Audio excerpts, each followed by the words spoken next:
सांगली जिल्ह्यातील कवठे महांकाळ तालुक्यातील नांगोळे येथे एकाच कुटुंबातील 4 सदस्यांनी विषारी औषध प्राशन करून आत्महत्येचा प्रयत्न केल्याची धक्कादायक घटना घडली आहे। यामध्ये सासू आणि सून यांचा मृत्यू झाला असून पती पत्नीची प्रकृती स्थिर असल्याची माहिती उपचार सुरू असलेल्या रुग्णालयातून देण्यात आली आहे। रेश्मा अल्लाउद्दीन पटेल वय 45 आणि काजल समीर पटेल वय 30 अशी मृत सासू सुनेची नावे आहेत। समीर अल्लाउद्दीन पटेल आणि समीरचा भाऊ मकबूल पटेल हे दोघे सध्या रुग्णालयात उपचार घेत असून त्यांची प्रकृती स्थिर असल्याचं सांगण्यात आलंय।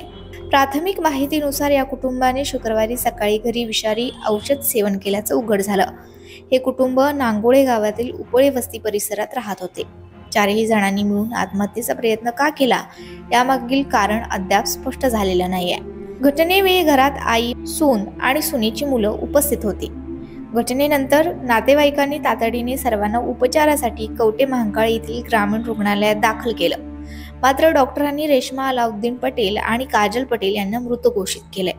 ही घटना समजताच गावात शोककळा पसरली असून पोलीस अधिक तपास करत आहेत।